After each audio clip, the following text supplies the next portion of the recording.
Hey, Ryan here from G&B Fitness. Let's talk a little bit about complexity.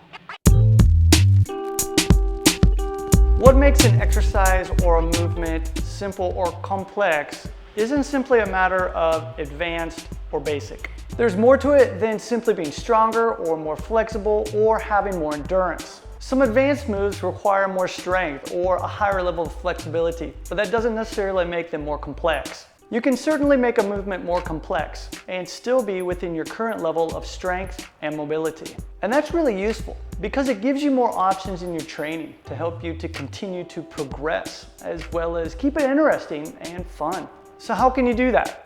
Well, I like to break it down in terms of mechanical and motor complexity. Mechanics refers to your body structure and how many parts you have to be aware of and control. For example, we can take two hand balancing positions, the crow and the handstand. In the crow, you're balancing your knees on your elbows.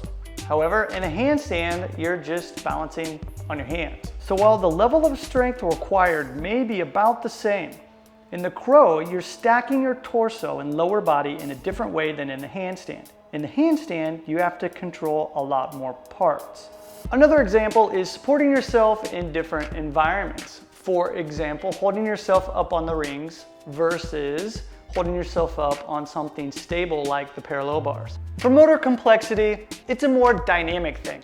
A simple movement would be the squat. You go from standing to lowering yourself down as far as you can and then back up again. But you can change this in numerous ways without doing things like adding weight. You can move in different speeds or directions rather than in just the one plane. For instance, you can rotate your torso as you go up and down or shift weight side to side on your feet. Another way to modify motor complexity is to combine movements. And it's the smooth transitions at different vectors that make them more complex.